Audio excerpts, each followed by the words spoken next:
the rein. Yeah, good. Good. Change direction through the middle of the circle without letting the trot go back down to 50%.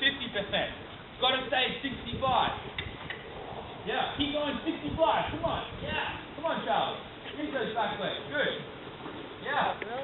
Excellent. Good for you. Yeah. Okay, now the same thing this way. We're at our 65%, and you've got a hold of the bit now, and it's getting a little fussy.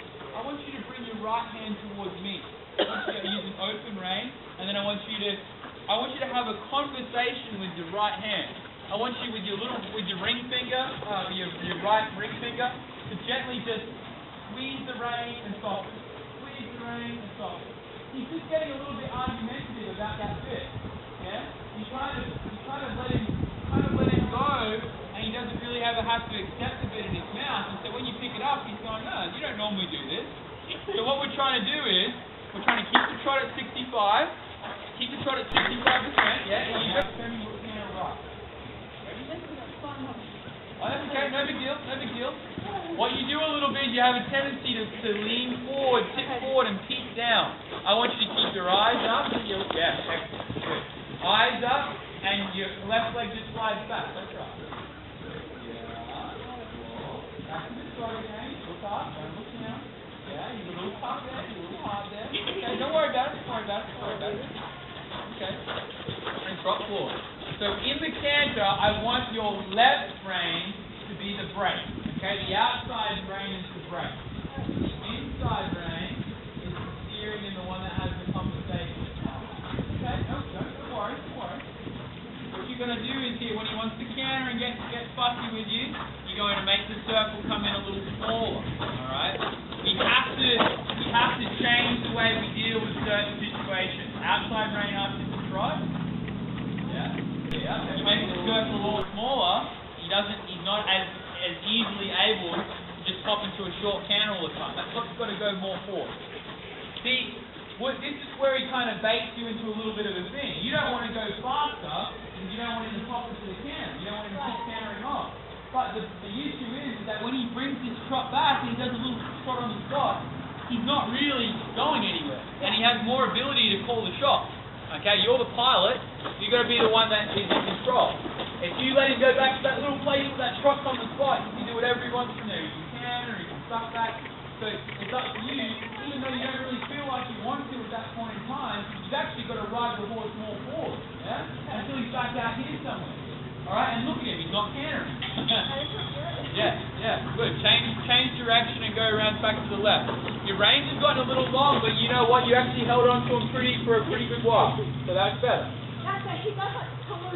Yeah, which is why you want to keep the range long so you don't have to have this argument with him. Okay? What he has to do is that he has to get to a point where he's a little bit more accepting of the bit. You're not reaping on his mouth, you're not pulling on him, you're not giving him any excuse to be unhappy with you. What you're going to do is you're just going to keep riding him forward. I was saying this to Kim too. You're going to keep riding him forward until he's just a little bit happier about that. And with your left hand here, you're going to just be having a conversation with him. Alright? It's just to and fro. When you have a conversation, you don't just yell at the other person and never listen to him. Alright? You say something, they say something. You take a little of the rein and then you give a little. Yeah? You're just feeling his mouth. You feel your way around the inside of the left side of his mouth with your fingers. Yeah, but the big one is that the trot's always going to be going somewhere. If you keep that trot forward like that, then it gives you an opportunity to have a little bit more of a conversation with him. Don't worry about that, that's okay. Keep your eyes up and your shoulders forward. When we go jumping, I don't want you to compromise your position by being a little forward, okay? So here, and have a walk. Just sit tall, breathe in, and melt down into it. Yeah, don't get in it, don't get too fussy, really good. Give him a pat. Okay. Again, those steps, yeah?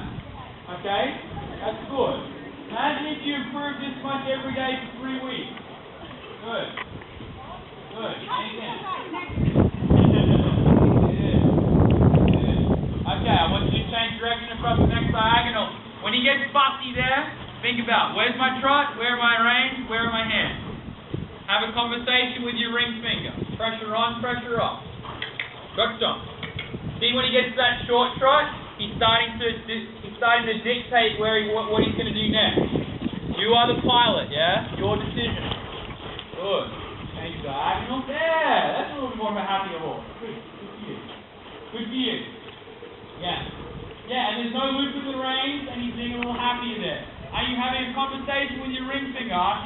question. Good. Alright. In the corner, I want you to pick up canter right. That corner down there, and I want you to turn and canter down over your 2 rails and then trot again. And you're not going to be afraid of him cantering off.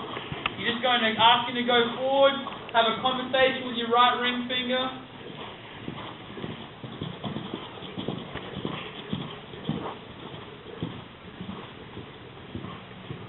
Okay, that's alright. Back to the trot. Halt and trot forward.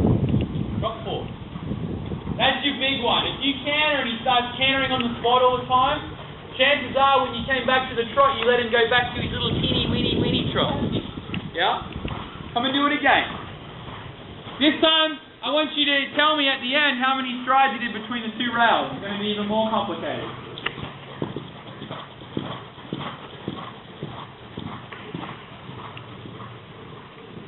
Okay, come back to the walk. Yeah, give him a pat. Your hand can go from here to here, and that's 4 inches. 4 inches in the rein that's a lot of room, okay? So you really make use of your elbows being an adjustable thing. When you pick the reins up, okay, so you've got your trot. You're at 65, 70% trot. Feel forward. You've got your reins at a good length, and you drop them back to here. Now what? What you do is you have a conversation with him. Just within your fingers, okay? Within your hands. You bring the reins back to you until you feel like you can feel his mouth. In the beginning, he's probably going to be doing this. You know, I'm not used to that. I don't like that.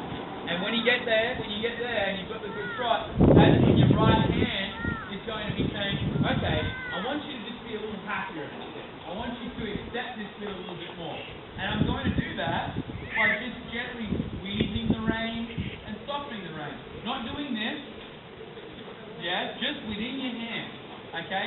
You have to be able to feel something in your hand. A lot of people have the problem where they have too much feeling in their hand, right? The horse is leaning on it. Your horse says, I'd rather have nothing. He says, I'd rather just not even have to worry about that. So I don't want you to be doing it 100% of the time. I want you to do this something gradually and bring it in slowly. I want you to do, 5 minutes and then have a break and then go the other way, 5 minutes. And you're going to find that if you can get to a point where he's more just accepting of the bit, you've got a very soft bit in there, alright? Is that a loose ring snap or a loose ring French link? Yep, French link. Yep, okay, that's fine. That's about as soft a bit as you can go. Yeah. So you've got the nice soft bit in. You don't have I can see he probably would be the horse that would get real cranky about the flash. Yeah, because he wants to open his mouth all the time. Right now at this point, all we want is to be able to introduce having the bit in his mouth whilst going forward and being just a little happier. That's all. Okay? And I understand that it's hard for you to make yourself want to pick the reins up because you don't want to go, you want to avoid confrontation. You want to be kind to him, you want to avoid the reefing and the crankiness. And I want you to avoid that too. But there is a point that he has to accept. And all that is that when that bit's in the mouth, that if you need to use it, you can. Alright? And that'll probably be, it's a month or two thing of consistent, introducing it, getting some results, going back to being soft, happy days, good boy. Go back again, do it in the canter, do a little bit in the canter, rise downward transitions, up, down, good boy, fuss, no fuss, do really good. 20 minutes, great, okay, put him in the stall. You keep doing that day after day after day, just introducing it, rewarding him when he's good. Introducing it, rewarding him when he's good. You will be amazed at how fast he will start to go, you know what, life's not so bad with the big fat French link that she barely even touches my mouth. It's actually not that bad at all. It's just habit, okay? And with the jumping thing, it's not that I'm saying don't jump, but I feel like if you could get more of that, if you could get him where he's happy about that, you're going to enjoy the jumping so much more. He doesn't jump. I mean, I'm not afraid. And he just pokes around with his neck out, which is fine. That's all I've been doing. Yeah. And I think your flat work, definitely shake it up. Definitely do something different. Don't do it every day.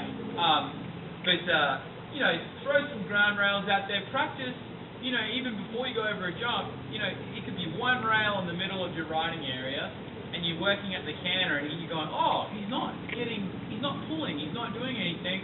Well, canter over a rail on the ground while you do it. You know, just bring it in slowly like that. I'm a big one for, I had a trainer once tell me something, he said that if all the equestrian disciplines were a tree, that the dressage is the trunk, right? Now, I'm not saying dressage. Dressage in French just means training. It's French for training.